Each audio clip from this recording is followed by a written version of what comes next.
Hello friends, hello everyone. कैसे हैं आप लोग? आज हमारे साथ जो मेहमान जुड़ने वाले हैं उनको मैं बता दूं, वो डीटी से जाने माने फैकल्टी हैं। एंड उन्हें किसी इंट्रोडक्शन की ज़रूरत नहीं है।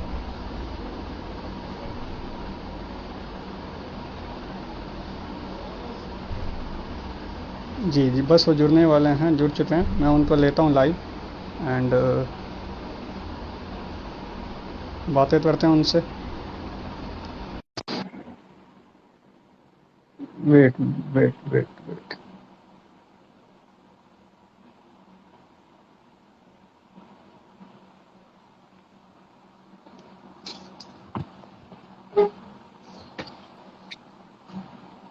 हेलो। हेलो एवरीवन, कैसे हैं आप लोग? आई एम नमस्ते sir. CA doctor Amit Mandal from Jaipur.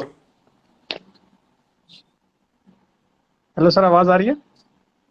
बिल्कुल जी, आवाज आ रही है। हेलो एवरीवन, कै- हेलो। कैसे हैं सर आप? मैं बहुत बढ़िया हूँ, आप बताइए कैसे हैं लॉकडाउन में? सर हम भी अच्छे ही हैं। अगर जिन्हें नहीं पता है कि सर कौन है, तो मैं बताना चाहता हूँ। सर डीटी पे आईडीटी पे जाने माने टीचर हैं और इंटर में भी टैक्स पढ़ाते हैं। अमित खंडाल सर हैं ये। और सबसे अच्छी बात ये है कि इन्होंने टैक्सेशन में डॉक्टरेट कर रखी है, जिसके साथ में इनके नाम पे आगे डॉक्टर वर्ड जरूर लगता है। बहुत तो बढ़िया, आज ये थैंक यू सो हमारे मच। साथ हमारे साथ ये अपने नॉलेज शेयर करना चाहते हैं। और आप सबकी जो भी क्वेरी है वो भी ली जाएगी साथ साथ। तो सर स्टार्ट करें फिर। बिल्कुल जी, बिल्कुल स्टार्ट करिए। सर अगर मैं आईडीटी से स्टार्ट करूं तो सर सबसे पहले तो ये आता है कि एज अ स्टूडेंट कि जब हम जीएसटी पढ़ते हैं तब वो समझ में आ रहा होता है, मतलब इजी बिल्कुल लगता है जी, सब्जेक्ट बिल्कुल। In compare to yes. DT. But जब एग्जाम में हम क्वेश्चन अटेम्प्ट करते हैं तो वो कुछ ऐसा नहीं होता कि क्वेश्चन डायरेक्ट आ रहा है, या फिर कुछ ट्रिकी लगता है क्वेश्चन अटेम्प्ट करना और नंबर नहीं आ बिल्कुल। पाते। तो हाँ सर हाँ। क्या मतलब ऐसा कोई सोल्यूशन है जो आप बच्चों के सामने रखना चाहते हैं?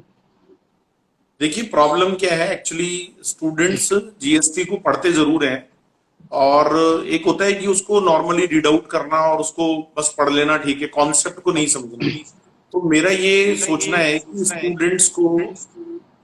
स्टूडेंट्स को जब जीएसटी को वो पढ़ रहे होते हैं, तो उनको बेसिकली कॉन्सेप्ट्स पर ज्यादा फोकस करना चाहिए। उन्होंने कॉन्सेप्ट्स पर ज्यादा फोकस करने की नीड है। और जितना हो सके जो केस स्टडीज होती हैं बेसिकली, और जी जो जी सर। अपने इंस्टीट्यूट के जो क्वेश्चंस होते हैं उन पर ज्यादा फोकस करना चाहिए। और जो अपने पास्ट एग्जामिनेशन क्वेश्चन पेपर हैं, जो इंस्टीट्यूट की एमटीपीज है, आजकल तो बहुत सारा मटेरियल आईसीएआई की वेबसाइट पर अवेलेबल है, आपको इधर उधर कहीं जाने का नीड नहीं है। तो मैं ये कहता हूँ स्टूडेंट्स को कि जैसे सपोज आपने सप्लाई वाले चैप्टर को पढ़ा, तो सप्लाई का कॉन्सेप्ट पूरा सेक्शन 7 में डिस्क्राइब है। आप उसके पूरे कॉन्सेप्ट को समझने के बाद उसके जितने न्यूमेरिकल क्वेश्चंस, न्यूमेरिकल तो उसमें नहीं होगा लेकिन केस स्टडी बेस्ड क्वेश्चंस होते हैं, बहुत सारे कुछ इस तरह के क्वेश्चंस होते हैं जो इंस्टीट्यूट ने अपने मॉड्यूल में दे रखे हैं। आप उनको कैसे अटेम्प्ट करें, आप पहले क्वेश्चन को पढ़िए और क्वेश्चन को पढ़ने के बाद अपने माइंड को अप्लाई करने की कोशिश करिए। हम क्या सोचते हैं कि जैसा हमने सेक्शन 7 में पढ़ा डायरेक्ट क्वेश्चन आएगा एग्जाम में, लेकिन डायरेक्ट क्वेश्चन नहीं आता है। वो एक सिचुएशन पर बेस आता है, और सिचुएशन को जब तक आप अच्छे तरीके से उसके क्वेश्चन को नहीं पढ़ेंगे तब तक वो सिचुएशन के बेस पर आप आंसर नहीं दे सकते। तो मेरा कहना है आप कॉन्सेप्ट पर बहुत ज्यादा फोकस करो, और प्रैक्टिस की बहुत ज्यादा नीड है। अब इंस्टीट्यूट प्रैक्टिकली क्वेश्चंस बनाने की ओर बढ़ रहा है। पहले जो 2 3 4 अटेम्प्ट गए हैं उसमें जरूर इंस्टीट्यूट ने क्वेश्चन पेपर थोड़ा सा इजी वे में बनाया, लेकिन अब क्वेश्चंस का बहुत बड़ा क्वेश्चन बैंक आईसीआई के पास अवेलेबल हो गया है। सो आई थिंक कि उनको थोड़ा कॉन्सेप्ट पर ज्यादा फोकस करना चाहिए स्टूडेंट्स को। ओके। और सर जैसा हमें पता है कि एज एन फाइनल स्टूडेंट अगर आप आईडीटी के सब्जेक्ट पढ़ रहे हैं तो सेक्शन सब हम्म। सेक्शन बहुत इंपॉर्टेंट हो जाते हैं। तो बहुत बहुत ऐसा क्या इंपॉर्टेंट। होता है कि सर हम हर सेक्शन को याद तो रख नहीं सकते। बिल्कुल तो जी। सर किस तरह से, क्योंकि कई बार ऐसा होता है सेक्शन के साथ सब सेक्शन के साथ फिर रूल्स भी आ जाते हैं। तो बहुत बहुत सर बहुत आता ऐसा ऐसा है कि अगर हम किसी पर्टिकुलर टॉपिक पे स्किप ना करें उन सेक्शंस को, और कुछ है। सेक्शन को स्किप कर सकते हैं, कुछ ऐसा है कि सर सारे सेक्शन तो पॉसिबल नहीं है याद रख पाने। तो कुछ बिल्कुल ऐसा सही कह रहे इंपॉर्टेंट कि सर ये टॉपिक के सेक्शन आपको याद होने चाहिए, कुछ ऐसा सर? हैं। देखिए एक्चुअली सेक्शन सबसेक्शन रूल, इसके ऊपर स्टूडेंट्स कम्युनिटी में एक बहुत बड़ा, आपको मैं बताऊं, बहुत बड़ा कंफ्यूजन है ये। और मैंने इस कंफ्यूजन को आज से 6 महीने पहले, बिफोर 6 मंथ्स, मैंने एक AIR है जो अजय अग्रवाल, जो जयपुर से ही है, जी जी सर। उनकी कॉपी थी मेरे पास, सर्टिफाइड कॉपी थी CA फाइनल की, जिसमें उन्होंने 88 आई थिंक स्कोर किया 100 में से IDT के अंदर। और अजय अग्रवाल से मेरे बहुत अच्छे रिलेशन है, वो मेरे साथ क्लासेस में भी है अभी। तो मैंने उसकी सर्टिफाइड कॉपी ली और मैंने उस पर एक वीडियो बनाया यूट्यूब पर। वो यूट्यूब पर वीडियो मेरा अभी भी अवेलेबल है। उसमें मैंने उसकी कॉपी को बिल्कुल डीप एनालिसिस करके दिखाया स्टूडेंट्स को, क्योंकि मुझे पता है कि स्टूडेंट को जब तक अपन विद एविडेंस नहीं जाएंगे ना, तो वो उसको मानेगा नहीं।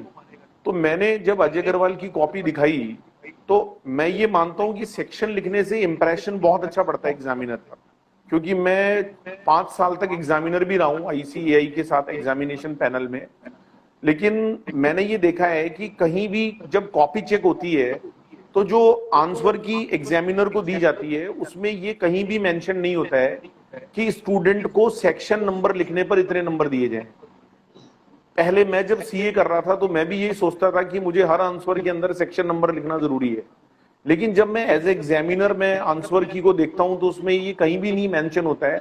हाँ, अगर किसी क्वेश्चन में ये है कि आप उसका सेक्शन नंबर भी कॉट करो और आप उसका रेलिवेंट केस भी बताओ, तो वहां पर जब तक आप सेक्शन नंबर नहीं लिखोगे, आपको फुल मार्क्स नहीं मिलेंगे। अदरवाइज जितने भी क्वेश्चंस होते हैं, आप 1-2 क्वेश्चन को छोड़ दो जिसमें वो सेक्शन नंबर के लिए बोलेगा आपको, बाकी क्वेश्चंस में अगर आप सेक्शन नंबर नहीं भी लिखते हो, तो मैं आपको गारंटी देता हूं कोई मार्क्स रिडक्ट नहीं होते हैं। ये एक बहुत बड़ी कंफ्यूजन है कि साहब फाइनल में तो सेक्शन और रूल लिखना जरूरी है, वरना आपके मार्क्स ही नहीं आएंगे। मैंने अजय अग्रवाल की कॉपी दिखाई है, उसके कुछ क्वेश्चंस में उसने एक भी सेक्शन नहीं लिखा और उसको 4 में से 4 नंबर मिले हुए हैं ICAI से।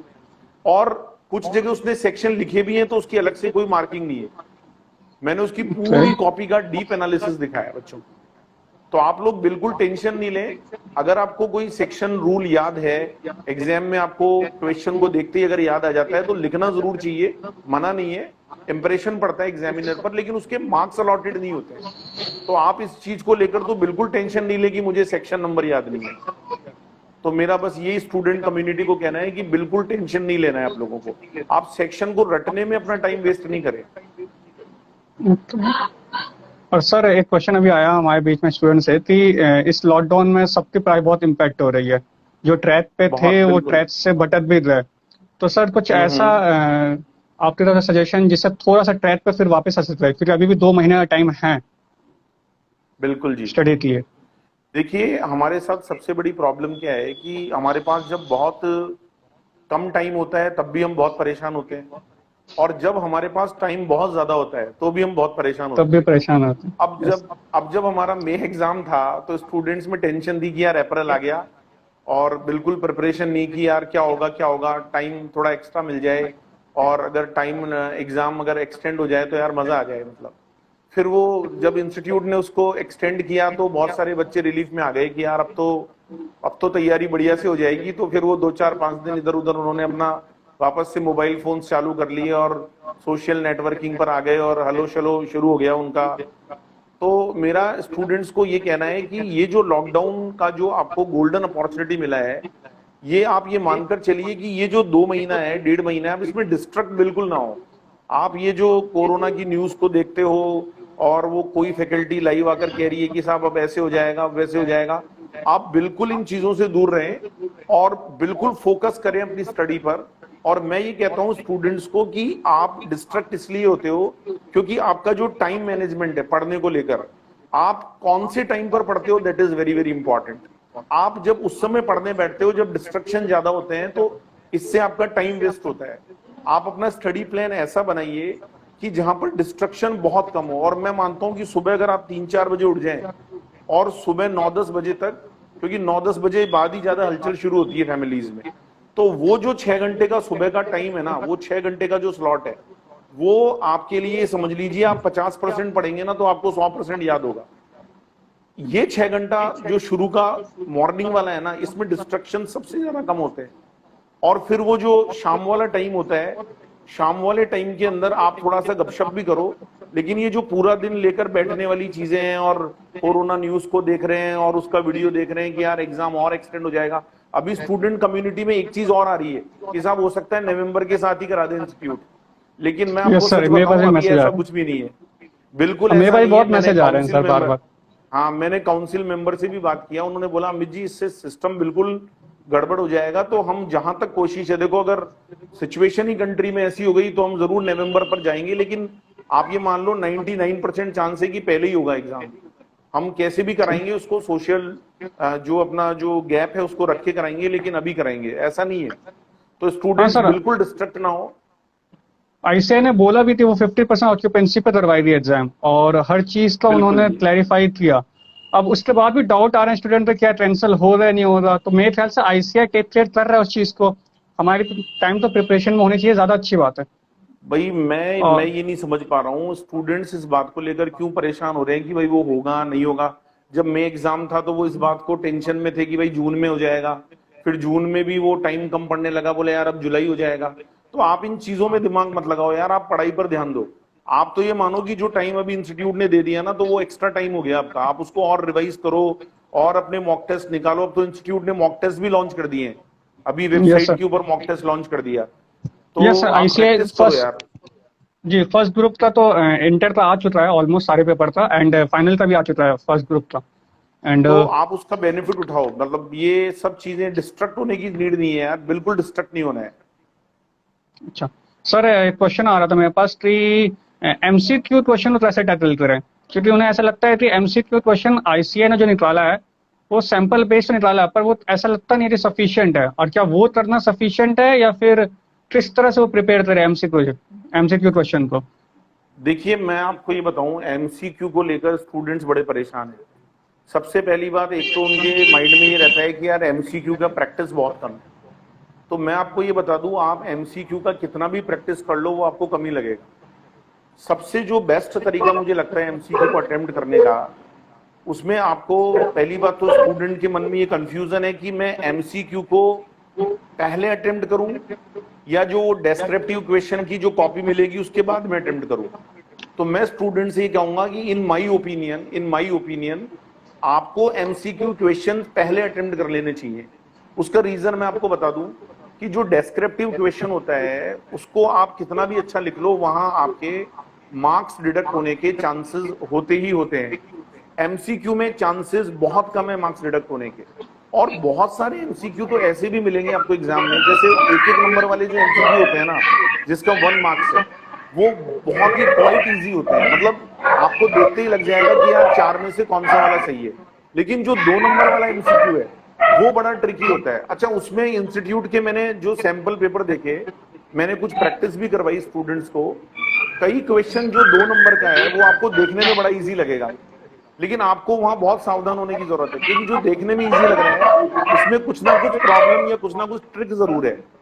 और जो ट्रिकी वाले क्वेश्चंस हैं उनको सॉल्व करने का जो मैं आपको मेथड दे रहा हूं वो ये है कि अगर आपके पास 4 ऑप्शन है और आप बहुत कंफ्यूज हो रहे हैं कि यार 2 या 1 तो इसमें से ये तो हटा दो, इसको बोलते हैं एक्सेप्शनल अप्रोच। भाई ये वाला आंसर तो होना ही नहीं चाहिए, इसको हटा दो। लेकिन जो 2 या 3 ऑप्शन आपको लग रहे हैं कि भाई इन्हीं में से प्रोबेबल आंसर है, वहां पर आप थोड़ा सा फोकस करें और एक्सेप्शनल अप्रोच को लगाएं। जो बिल्कुल समझ में आ रहा है उसको पहले कर लें, लेकिन जो थोड़े भी कंफ्यूजिंग है उनको एक बार आप स्किप करते जाओ, क्योंकि टाइम अगर आपका वेस्ट हो गया, मैं कहता हूं 30 मिनट जो मिलेंगे ना आपको स्टार्टिंग के, उस 30 मिनट में आपका टारगेट होना चाहिए एमसीक्यू करने का। It may be extend to 40 minute, 45 minute, लेकिन आप जब क्वेश्चन को अटेम्प्ट करने लगो तो जो पहले इजीली हो रहा है उसको करते जाओ आप, जो नहीं हो रहा है उसमें आप एक्सेप्शनल अप्रोच लगाओ। जैसे मान लो डी नहीं हो सकता, डी को हटा दो, सी नहीं हो सकता, सी को हटा दो।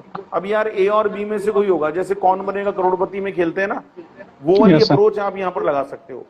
तो एमसीक्यू का प्रैक्टिस आपको कम ही लगेगा, लेकिन मैं आपको फिर एक बात बोलना चाहूंगा, आप ये मत समझो कि आप 1000 क्वेश्चन कर लोगे तो आप बहुत बड़ा गढ़ जीत लोगे, ऐसा नहीं है। आपका कॉन्सेप्ट जितना क्लियर होगा और उसके बाद में जितनी प्रैक्टिस अभी आईसीएआई की वेबसाइट पर है, आप उन क्वेश्चंस को दिल से कर लो, बिना आंसर को देखे कर लो, अपने माइंड को अप्लाई करके कर लो, आपको आइडिया लग जाएगा और आपको अपने आप ट्रिक आ जाएगी सॉल्व करने। ओके सर मोस्टली स्टूडेंट का ये डाउट्स हमेशा होता है, जो उनको एग्जाम के बीच में एक दिन की छुट्टी मिलती है। हम्म। हाँ, वो हाँ जी। उस चीज को यूटिलाइज कैसे करें, क्योंकि लगता है कि उनके पास सिलेबस बहुत है, तो हर चीज तो पढ़ हम्म। पाना या कवर कर पाना पॉसिबल नहीं हो पाता।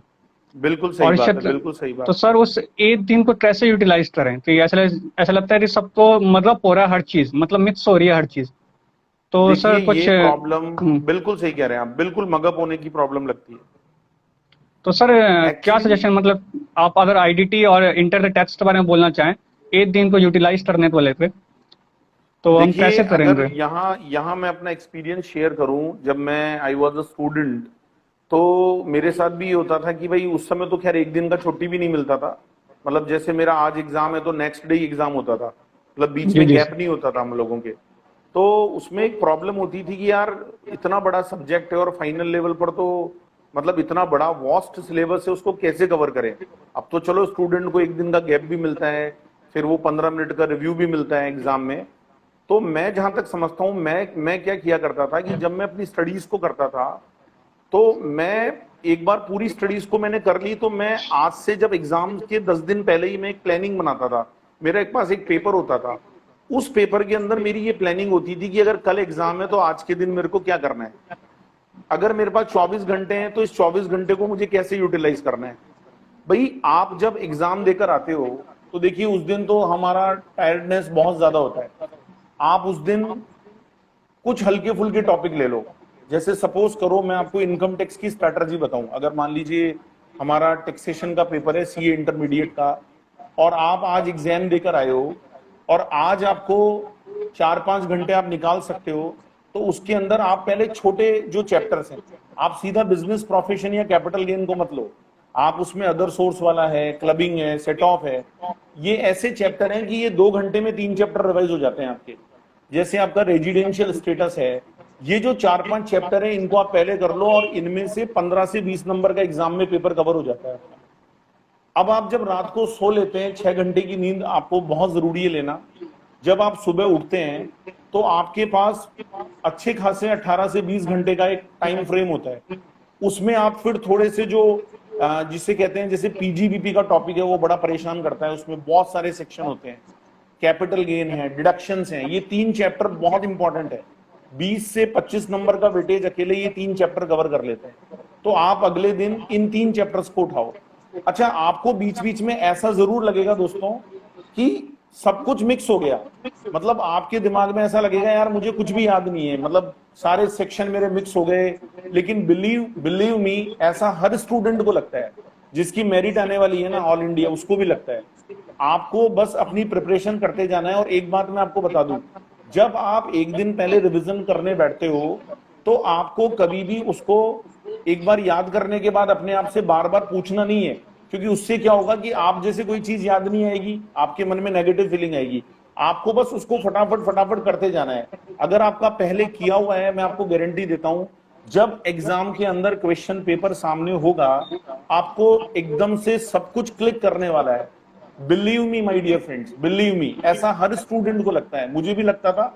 लेकिन जब एग्जाम में क्वेश्चन पेपर आएगा, आप बिल्कुल उसको बहुत अच्छे तरीके से अटेम्प्ट कर पाओगे। तो आप अपना एक स्टडी प्लान बनाओ, एक दिन पहले का, 3 दिन अगर बीच में, जैसे आप मान लीजिए कोई मॉक टेस्ट दे रहे हैं, अगर 5 दिन का मॉक टेस्ट है तो 5 दिन का रिवीजन प्लान बनाओ। बिल्कुल हो जाएगा, कोई दिक्कत वाली बात नहीं है। ओके। और सर एक, जैसे आपने अभी पीजीबीपी का जिक्र करा, तो पीजीबीपी को लेकर एक सवाल था कि पीजीबीपी कॉन्सेप्ट सारे सेक्शन पढ़ लिए जाते हैं, हमने पूरा बिल्कुल। पढ़ लिया, लेकिन हम्म। जब क्वेश्चन प्रैक्टिकल क्वेश्चन अटेम्प्ट करने की बात आती है, तो हम्म। कहीं ना कहीं बच्चे फंस जाते हैं उसमें कि वो चीज प्लस होना है या माइनस होना है या फिर स्क्रिप्ट करना है उसको। तो ये देखिए, क्वेश्चन मेरे पास आया था। पीजीबीपी आप सही कह रहे हैं, बिल्कुल रियली में पीजीबीपी एक ऐसा चैप्टर है कि आप उसको कितनी भी बार पढ़ लें, आप उसको कितनी भी बार रिवाइज कर लें, आपको ऐसा ही लगता है कि यार इसका क्वेश्चन तो 100% सही होना बड़ा मुश्किल है। रीजन बीइंग दोस्तों, उसमें सेक्शंस बहुत सारे हैं, कॉन्सेप्ट बहुत सारे हैं, कौन सी चीज प्लस करनी है, कौन सी चीज माइनस करनी है, it creates very big problem. तो दोस्तों, मैं आपको उसका जो सबसे इजी तरीका है वो मैं आपको बता दूं, कि आप जब पूरे चैप्टर को एक बार पढ़ लेते हैं, तो आप कम से कम उसके 10 से 15 क्वेश्चन जो थोड़े बड़े क्वेश्चंस हैं, जिनके अंदर आप ये मान लो कि नेट प्रॉफिट को बेस मानकर बहुत सारे एडलेस के एडजस्टमेंट करने हैं, ऐसे अगर आप 10 से 15 क्वेश्चन एक बार निकाल लेते हैं, कॉपी में निकाल लो, कॉपी में निकालने का टाइम नहीं है, एक बार अपने दिमाग में सोच लो और जो फाइनल आंसर है वहां पर जाके देख लो कि आप जो सोच रहे हो सही सोच रहे हो गलत सोच रहे हो। एक्चुअली क्या है कि अपन सेक्शन को कितना भी पढ़ लें, जब तक अपन उसको सॉल्व करने नहीं बैठेंगे। अच्छा, मैं आपको एक बात बता देता हूं, अगर 100% आपका क्वेश्चन पेपर में पीजीबीपी का क्वेश्चन सही नहीं भी होता है,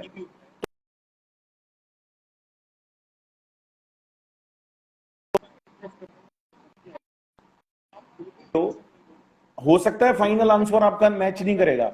अच्छा, फाइनल आंसर मैच नहीं करेगा और अगर 8 नंबर का क्वेश्चन है, आपका आधा नंबर कट जाएगा, 1 नंबर कट जाएगा, लेकिन जितने कॉन्सेप्ट आप उसमें प्लस माइनस करके आ रहे हो, उसकी स्टेप मार्किंग के फुल मार्क्स आपको मिलने वाले हैं।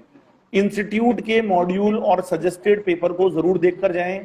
पीजीबीपी के क्वेश्चंस में बहुत सारे वर्किंग नोट बनते हैं, केवल प्लस माइनस करने से आपको मार्क्स नहीं मिलेंगे। प्लस किया तो क्यों किया, माइनस किया तो क्यों किया, उसकी एक एक दो दो लाइन नीचे वर्किंग नोट में लिखना बहुत जरूरी है। और अगर पूरा सही नहीं भी है यार, 8 से 10 नंबर का क्वेश्चन है, आपके 2 नंबर कट जाएंगे, 6 नंबर आपको जरूर मिलेंगे। कोई टेंशन वाली बात नहीं है। पीजीबीपी के क्वेश्चन मैक्सिमम स्टूडेंट के 100% सही नहीं होते हैं। अगर मैं 500 कॉपी चेक करता हूं ना, तो 10 स्टूडेंट भी ऐसे नहीं होते जिनका पीजीबीपी का क्वेश्चन बिल्कुल सही होता है। लेकिन अगर आपके कॉन्सेप्ट क्लियर है, आप इजीली उसके अंदर 80% तक मार्क्स बिल्कुल अचीव कर सकते हो, कोई दिक्कत वाली बात नहीं। ओके। और सर कुछ स्टूडेंट के ये क्वेश्चन थे कि अगर हम इंटर में जीएसटी अच्छे से पढ़ें तो क्या ऐसा हेल्पफुल रहता है कि फाइनल में हमें उतनी ज़्यादा उसके जो हमें एडवांटेज है वो फाइनल में भी हमें मिलती है, या फिर उतनी ज़्यादा मेहनत हमें ना करनी पड़े, या सारे कॉन्सेप्ट रिवाइज होते हैं या नहीं होते? देखिए, बात ओनली जीएसटी की नहीं है। आप जीएसटी को इंटर में पढ़ रहे हैं, आप इनकम टैक्स को इंटर में पढ़ रहे हैं, आप अकाउंट्स कॉस्टिंग एसएफएम को इंटर में पढ़ रहे हैं, ये सब चीजें आप लोगों को बहुत रिवॉर्ड देने वाली है। आप जब इंस्टीट्यूट का सिलेबस देखते हैं तो इंस्टीट्यूट क्या बोलता है कि जो आईपीसीसी या इंटरमीडिएट होता है, that is your working level. Working level का मतलब ये होता है कि इंस्टीट्यूट ये चाहता है कि आपको एक सब्जेक्ट का बेसिक नॉलेज मिल जाए। फिर जब आपका ट्रेनिंग होता है ना, वो जो 2.5 साल का ट्रेनिंग होता है, उस ट्रेनिंग के अंदर भी ये नॉलेज आपको बहुत हेल्प करती है, बहुत हेल्प करती है। और जब आपकी इंटरमीडिएट की पढ़ाई और आपकी ट्रेनिंग 2.5 साल की, इन दोनों का कॉम्बिनेशन फाइनल में बहुत ज्यादा रिवॉर्डिंग होता है, बहुत ज्यादा रिवॉर्डिंग। और मैं आपको बता दूं, फाइनल एग्जाम में केवल किताब पढ़ने से आपका काम नहीं चलेगा, वहां पर आपके प्रैक्टिकल जो ट्रेनिंग के एक्सपीरियंस हैं, स्पेसिफिकली टैक्सेशन वाले पेपर में, ऑडिट वाले पेपर में बहुत ज्यादा काम आने वाले हैं। और अकाउंटेंसी, जहां अकाउंटिंग स्टैंडर्ड आपको लगाने पड़ते हैं, वहां बहुत ज्यादा काम आने वाले हैं। तो दोस्तों, this is not for GST, for your income tax, for your GST, accounting standard, your auditing paper, ये 4 सब्जेक्ट तो ऐसे हैं कि ये बहुत ज्यादा काम आएंगे फाइनल में।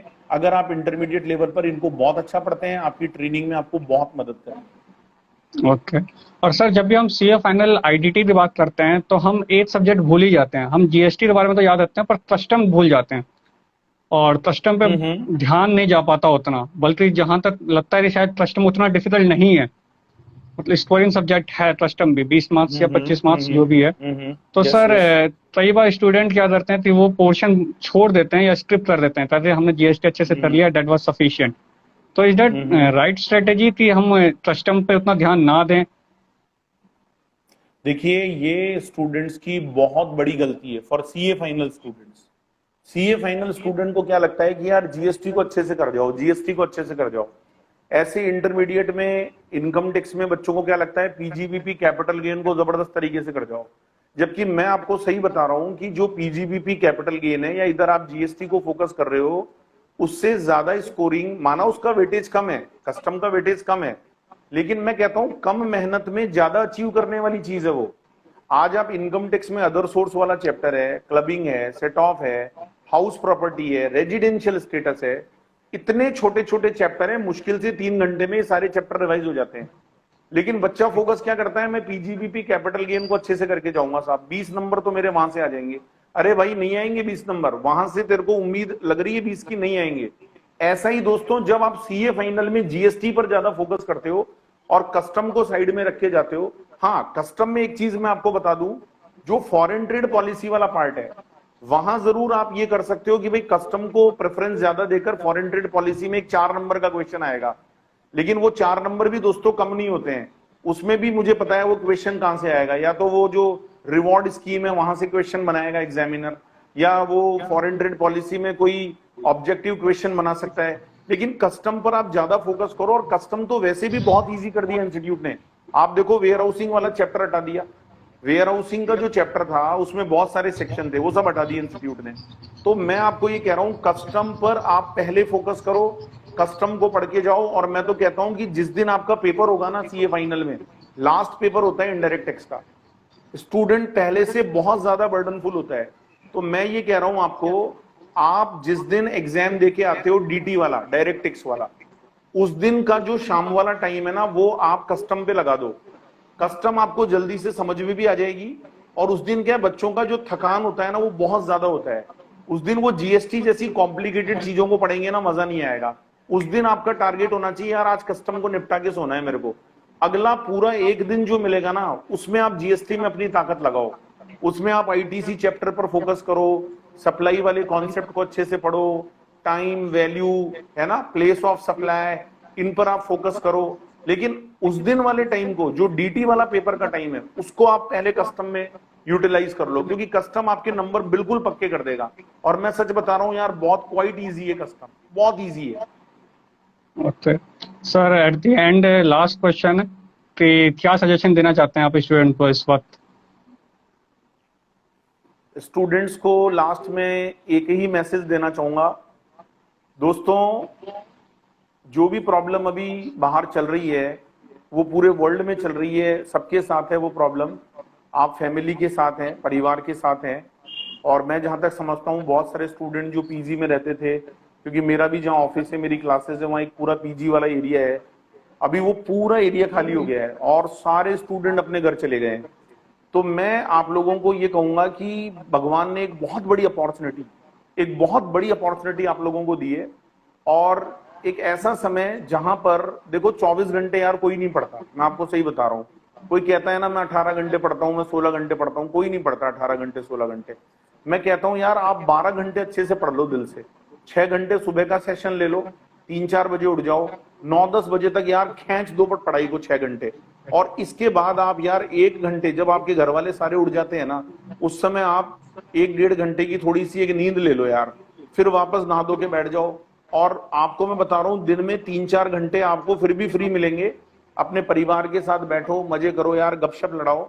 और 12 घंटे की पढ़ाई सफिशिएंट है, अभी भी आपके पास इतना टाइम है। 12 घंटे अगर आप ढंग से पढ़ लोगे ना, कोई नहीं रोक सकता दोस्तों, आपको कोई नहीं रोक सकता। मैं आपको सच बता रहा हूं, वो कहते हैं ना कोशिश करने वालों की हार नहीं होती, तो कोशिश करो यार, कोई नहीं हरा सकता आपको। और ये टेंशन मत लो यार कोरोना हो गया वो हो गया, न्यूज तो देखनी ही नहीं है यार आप लोगों को। मैं खुद न्यूज नहीं देखता, मतलब मैंने 10 दिन 15 दिन न्यूज देख ली, मेरा दिमाग खराब हो गया, मैंने न्यूज देखना बंद कर दी। मतलब मैं सुबह न्यूज़पेपर देखता हूँ 15 मिनट, उसमें मोटी मोटी चीजें देखता हूँ, कौन मर रहा है, कितने मर गए, अमेरिका में क्या हो गया, ये सब चीजों पे दिमाग मत लगाओ यार, अपने मॉड्यूल पर दिमाग लगाओ आप। तो वो कहते हैं ना कि सोच को बदलो सितारे बदल जाएंगे, और नजर को बदलो नजारे बदल जाएंगे। कश्ती बदलने से कुछ नहीं होगा दोस्तों, कश्ती बदलने से कुछ नहीं होगा दोस्तों। हवा के रुख को बदलो, किनारे खुद ब खुद बदल जाएंगे। तो आप जो है ना हवा के रुख को बदलो, अभी हवा के रुख को बदलने का समय है, किनारे आपके अपने आप बदलेंगे यार। मैं आपको बस यही कहूंगा, all the best for exam, और अपनी पढ़ाई पर फोकस करें। जो आपने सपने संजोए हैं, जो आपको अपने घर वालों के लिए करना है, उन सपनों के बारे में सोचें यार। और इस 2 महीने का जो टाइम आपको एक्स्ट्रा और मिल गया है, इसको फुल यूटिलाइज करो यार। मतलब मैं नहीं समझता कि इससे अच्छी अपॉर्चुनिटी आपको मिल सकती है। And God bless you all, and खुश रहिए, स्वस्थ रहिए, सुरक्षित रहिए, और मन लगाकर पढ़ाई करिए यार, मन लगाकर पढ़ाई करिए। Thank you so much. Hope so आप सबको आंसर मिल गया, और फिर भी कोई डाउट रह गया तो आप मुझे मैसेज कर सकते हैं या सर को ही मैसेज कर सकते हैं। बिल्कुल, हम कोई सब दिक्कत नहीं हैं। है, बिल्कुल। आप मेरा व्हाट्सएप नंबर है, उस पर भी मैसेज कर दो, चाहे इंस्टा पे कर दो, कोई दिक्कत नहीं है। आपकी जो भी क्वेरीज होंगी मैं पर्सनली उसको बिल्कुल आपको सॉल्व करके दूंगा, बिल्कुल कोई दिक्कत नहीं है। Thank you so much, thank you so much. Thank you sir for joining us. Thank you sir. Okay जी, okay okay, okay, thank you so much, all the best, all the best. Thank you sir.